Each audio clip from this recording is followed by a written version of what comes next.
Vladimir Putin gave the order to invade after spending months assembling a force of more than 100,000 soldiers on the Ukrainian border. Why did he do this? Do you want to know some crazy and scary things that Putin did? Welcome back to Just Scary. Lavrov was caught entirely off guard by the choice. Just a few days earlier, the Russian president had had his Security Council weigh in on whether he should recognize the two separatist statelets in the industrial border region of Ukraine's Donbass, but he had left them in the dark about his genuine intentions. Lavrov was frequently kept in the dark by Putin, who frequently delegated the decision-making process for his foreign policy to a small group of trusted advisors, even when doing so harmed Russia's diplomatic efforts. Lavrov was one of the very few people in this situation who knew the plan in advance, thanks to a phone call. Senior Kremlin officials first learned of the invasion after seeing Putin announce a special military operation on the television that morning. Knowing that the invasion would result in Western sanctions that might topple their empires, several dozen oligarchs convened at the Kremlin later that day for a conference that had only been planned the day before.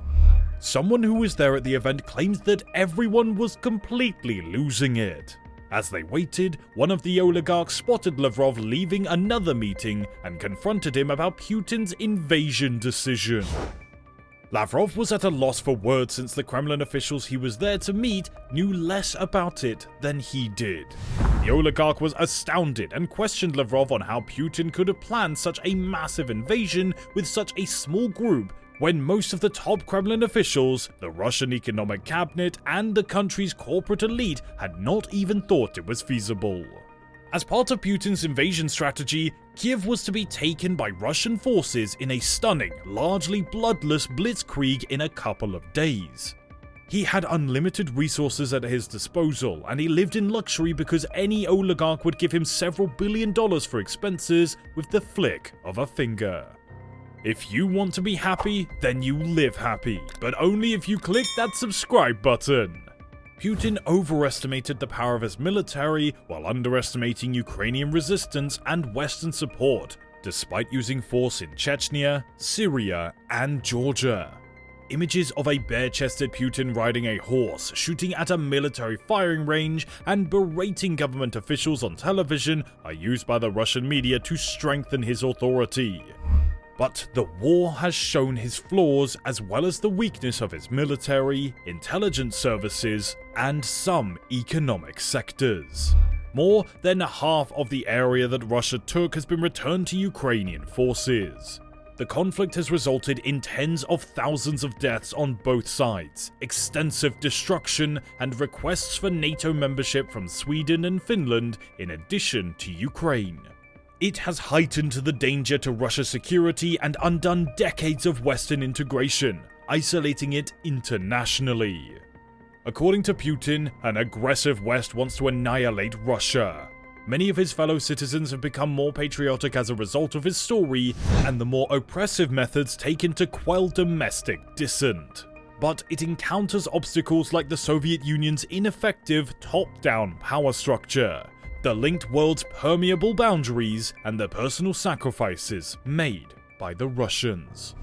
Depending on the state of the battlefield, analysts anticipate a variety of options for Putin. The possibilities, which are not mutually exclusive, range from winning re-election the following year to what might be his worst nightmare: a coup or rebellion similar to those he witnessed as a KGB operative in East Germany in 1989, the USSR in 1991, or Ukraine in 2004 and 2014. As of now, Joseph Stalin has been in charge of Kremlin for the longest period of time. Russia threatens NATO for being on its border when it first invaded, among other audacious declarations of engulfing its neighbor. That effectively put an end to any discussion about whether this was a domestic Russian problem, as Putin claimed, and it mobilized a big portion of the rest of the globe to support Ukraine. As a result, Russia is no longer limited to the conflict with Ukraine. Since Putin has made it clear he will regard this as an act of war and react against NATO, there aren't any foreign soldiers officially assisting Ukraine. But with good reason. The West has given Ukraine a lot of weaponry and training. The majority of the equipment came from NATO member states, with the United States providing the lion's share. Despite some complaints about the high cost of supplies, the flows of goods is still ongoing. This is hardly shocking considering that the US provided over $150 billion in total foreign aid, including military and humanitarian aid, in just the first year of the war. And the majority of that is being used effectively. About $48 billion, or one-third of that aid, have been provided in the form of direct military aid. This includes both the shipping of weapons and the money used to purchase weapon systems from outside sources. This military spending receives more than half its money from the United States, a highly disproportionate sum. Putin has very little influence on the United States, which is a good reason why this looks odd enough, even though it isn't. Although it's as doubtful that Putin will invade European countries as it is that he will win the war, he does have one significant card to play: energy supplies. In the bloodiest conflict of the 21st century at the time, Putin supported the murderous dictatorship of Bashar al-Assad in Syria in an effort to acquire influence in the region. For Assad, Russia's military support proved invaluable. The coalition was accused of indiscriminately striking civilians by Western nations and the UN.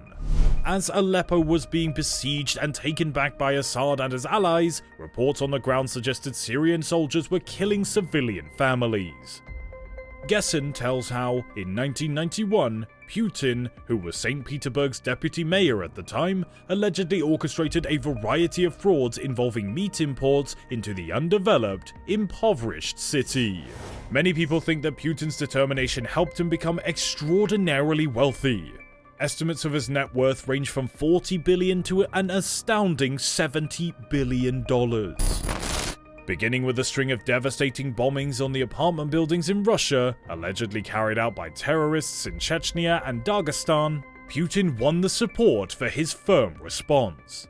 However, there has long been a persistent and fairly believable claim that the FSB, the KGB's replacement organization, planned the bombings as a false flag to promote Putin and start a new conflict in Chechnya.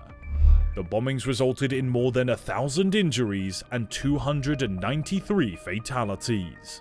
In his 2000 book, First Person, Putin, for his part, categorically denied being aware of any plot. So what do you think about it? Do comment down below. Also, never forget to support us by hitting that subscribe, like, and bell icons. Feel free to refer to other videos on our channel too. But until then, goodbye.